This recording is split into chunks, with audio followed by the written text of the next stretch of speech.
Ang tanong ni Aaron is, totoo po ba na masarap ang palakpakan kapag ka 40 plus na? Yan ang ating sasagutin for today's video. Interesado ka bang malaman kung ano ang kasagot? Please keep on watching para bago yan. Kung bago ka pa lang sa akin channel, please consider to like this video and subscribe my channel.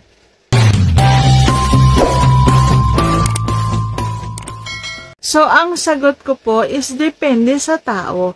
Merong tao na kahit 40 plus na is tamad pa rin sa pagroromansa. Merong tao na kahit bata pa, tamad magromansa. Depende sa tao. May tao talaga na sobrang masipag magromansa. Yung ganon. Wala sa edad yan. Nandun yan sa kung masipag kang magromansa, masipag kang kumalikot sa babae, yun yung masarap.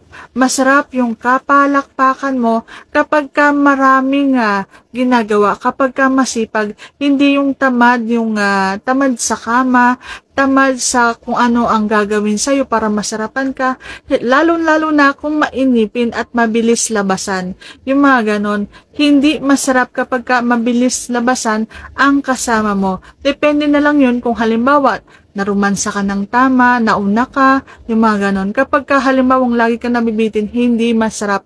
Habang tumatagal, nakakatamad din. Ayan. So, wala yan sa edad kung 40 plus na, 60 plus na.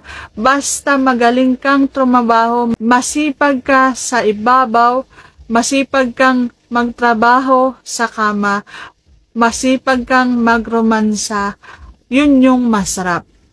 So, sana nasagot ko ng tama ngayong tanong. And if you like this video, please consider to like this video and subscribe my channel. Thank you for watching. See you on my next vlog.